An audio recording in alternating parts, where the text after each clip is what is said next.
I think the industry itself is going to go through quite a major change. Currently you have in the UK on average, 1 to 2 meg sort of broadband speeds, which have a restriction in sort of some of the usage they can have. But when we go forward and look at 20 to 40, even 100 meg sort of speeds that are being talked about, I think the media landscape will change quite significantly. So that's sort of the model that we're looking at LoveFilm.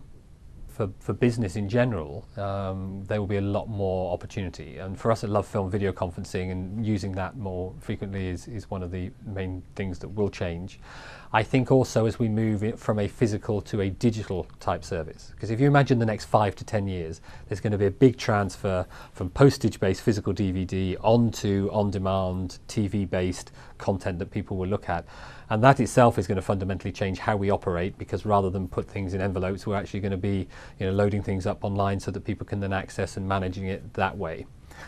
So remote working, I think, will be more possible, better customer service that will enable us to link through in different areas. At LoveFilm, we already use India, for example, to do emails, because we can get a 24/7 service operating out of there that doesn't have some of the traditional issues of language recognition and that India's had before.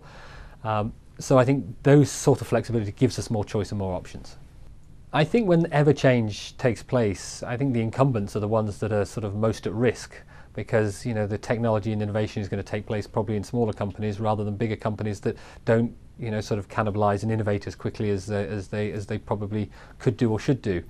So I think some of the incumbents are going to struggle. For example, if you've invested millions of pounds in a set-top box technology that actually is going to be completely superseded by an internet available content to your TV directly, with lots of different programming guides and menus that many different companies have, I think that becomes a risk. So I think there could be some losers.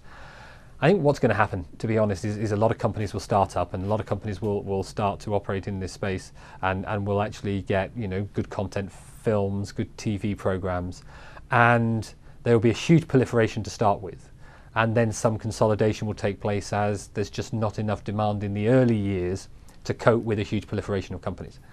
And I think the challenge for then is who's going to be the winners at the end of the game.